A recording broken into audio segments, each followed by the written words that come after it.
Hey guys, Paul of Synthmania. I wanted to take a quick look at the Moog Sonic 6. I got this as a present for my family for Christmas and I'm loving this synth. I really love it.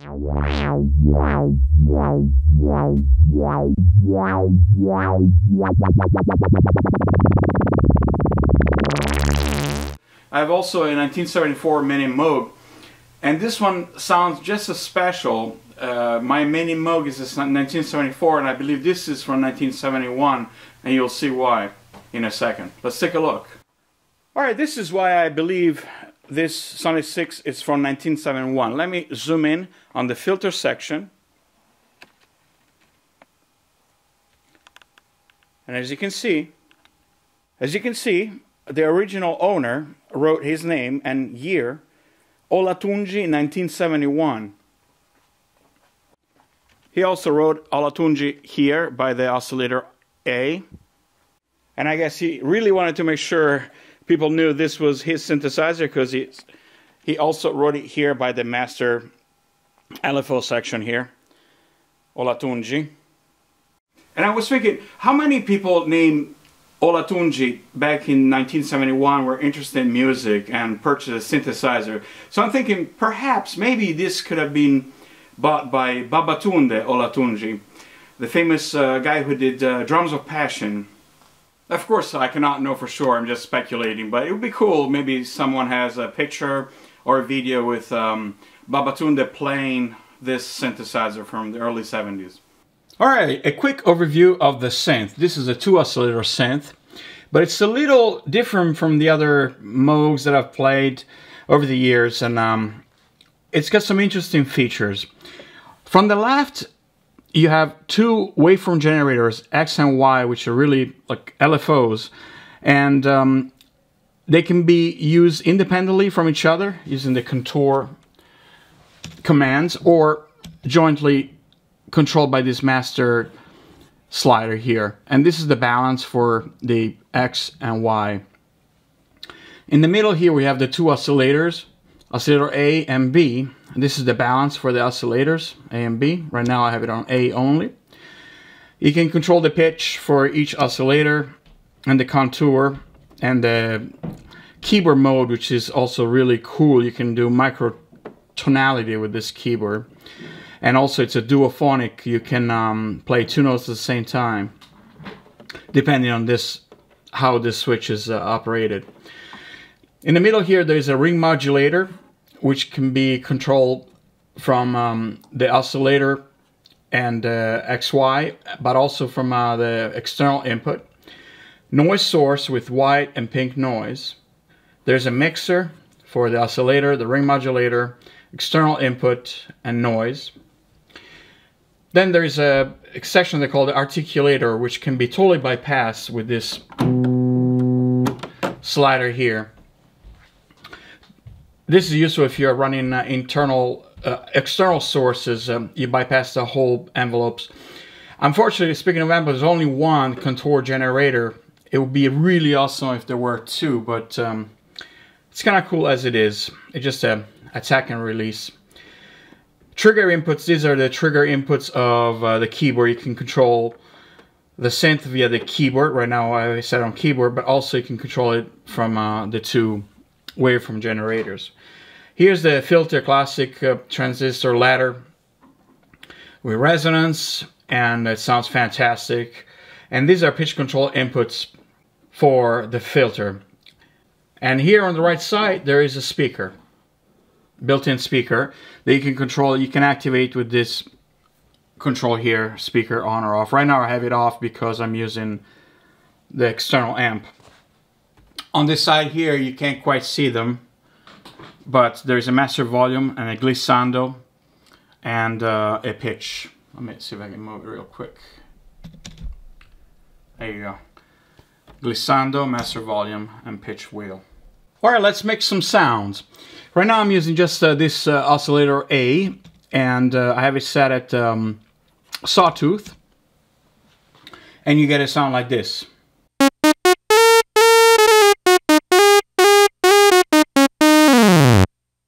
You can change the attack a little bit and get a trumpet sound or brass sound.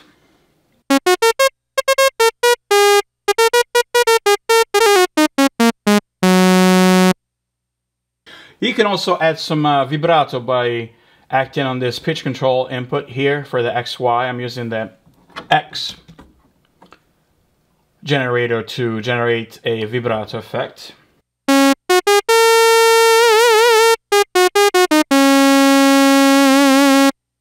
You can also give a little bit of attack here.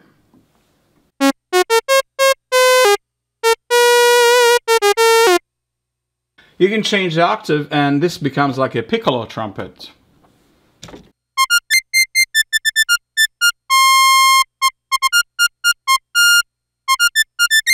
You can also add a little bit of resonance to do that.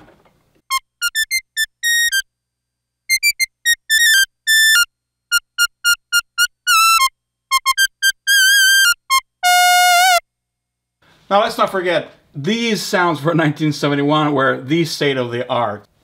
Let's take a look at another waveform, the triangle. And this is useful, of course, to do like flute, such as this.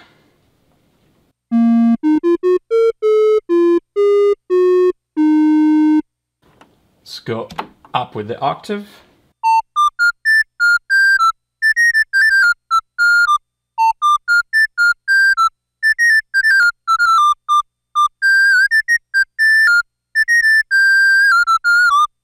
By changing the filter attack, we can also achieve a whistling sound. And also adding a little bit of pitch contour, you can simulate the sound of a person whistling.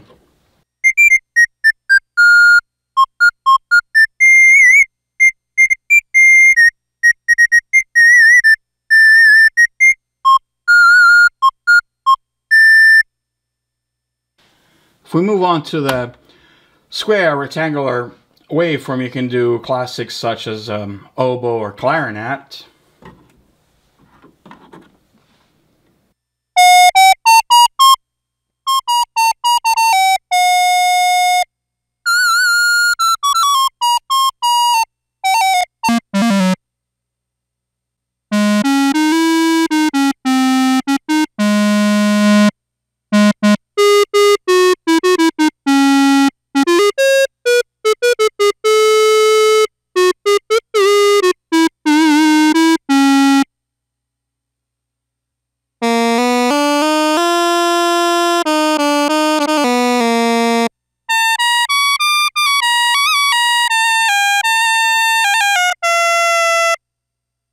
But now let's get to the heart of the Moog synthesizer, the sound that made Moog famous.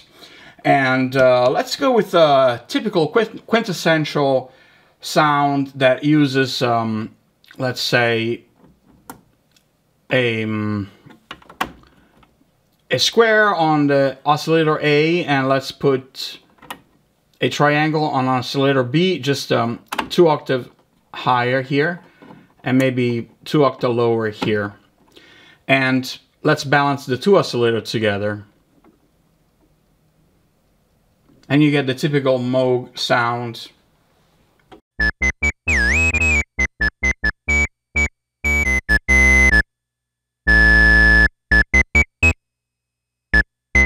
You can get this type of classic Moog sound, maybe adding a little bit of glissando here.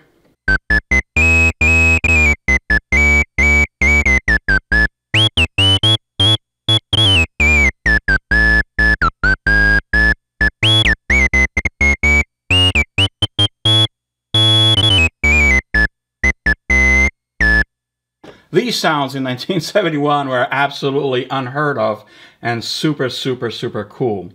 You can also do a different variation of this sound with decay like this.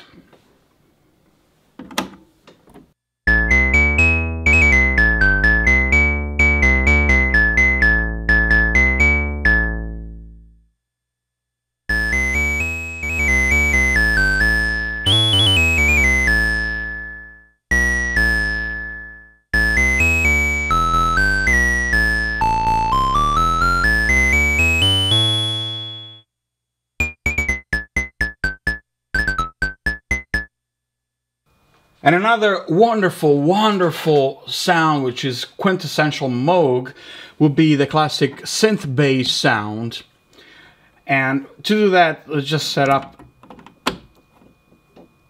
sawtooth -2 octave for both oscillators. Put them somewhere in the middle.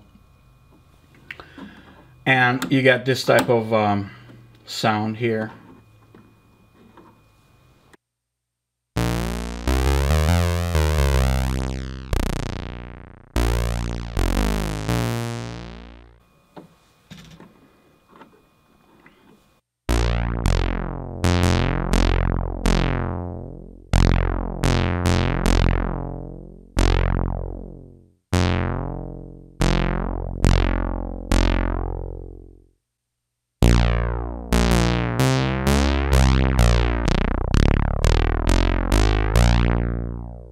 Now in this case, the oscillators are pretty tuned to each other, but there is a wonderful song, which is a Persuader's Theme, which is one of the key songs of my childhood by John Barry.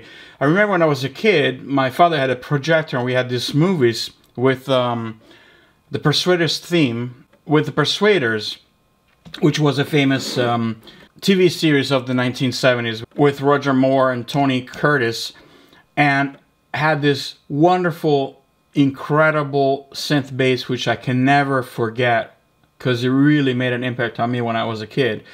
And for that, the oscillators were tuned a little bit off apart from each other, something like this.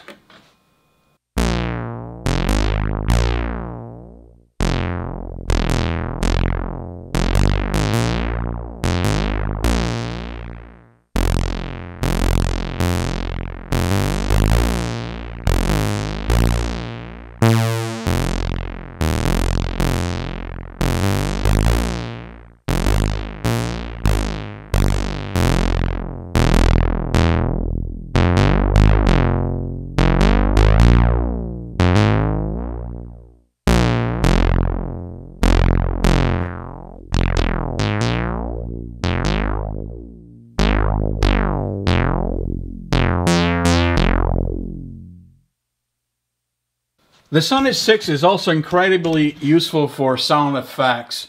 You can, for example, route the waveform generator or LFO to the filter for wah-wah effects. And given the particular way these two operate in sync with each other, you can get really cool effects such as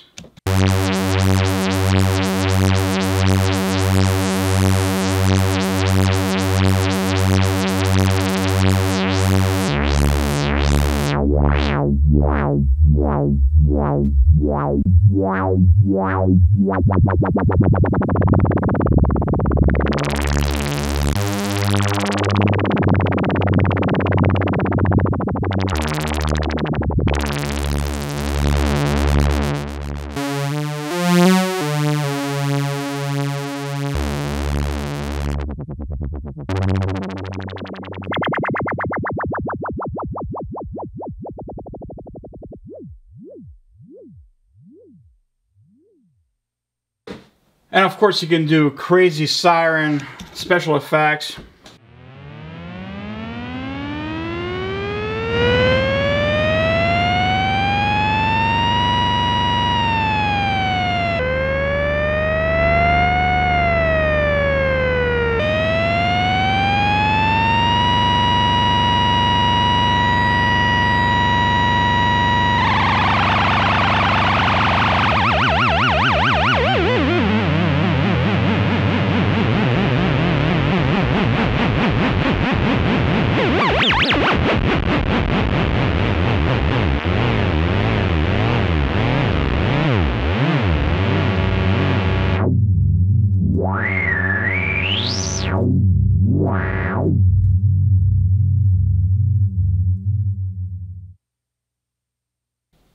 The noise source sounds fantastic. It's so reminiscent of the early 70s special effects, and of course you can do all kinds of wind noises, surf, everything you want.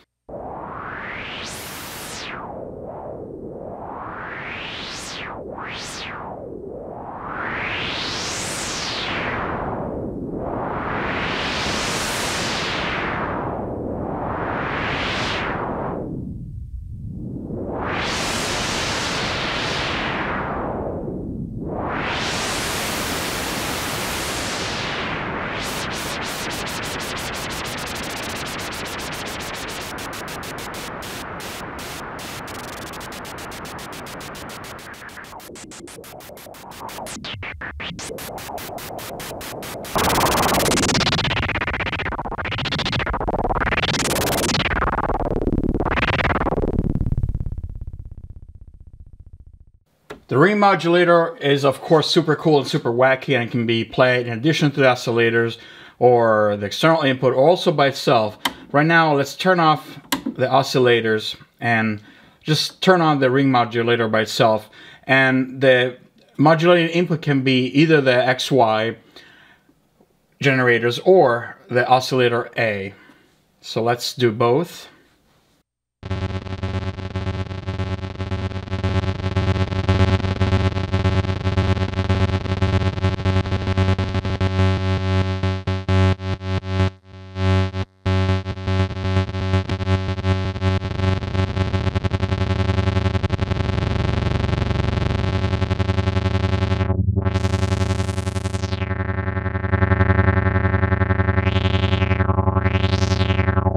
Or oscillator A.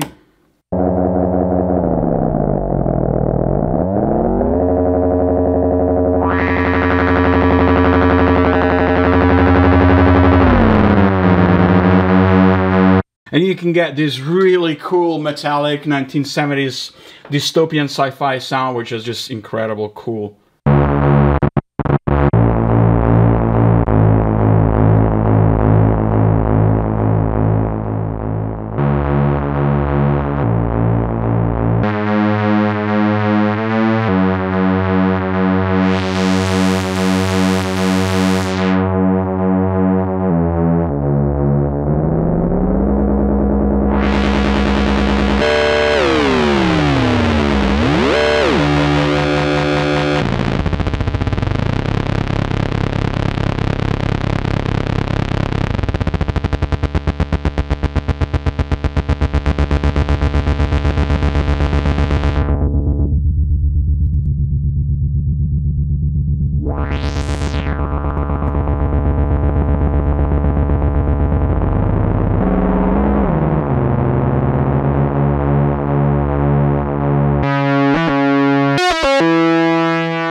Now here you go, guys. This was the very first look at the Moog Sonic 6. I didn't even read the manual yet, but the front panel is really good at showing how the signal travels from left to right. And as you can hear, it's got that wonderful early 70s real Moog sound, you know? And they don't make them like this anymore. It's something special about this one. I don't know if it's the oscillator, the filter. It just got that retro sound that I really love from the late 60s, early 70s. So, thank you very much for watching. I'll see you in the next video.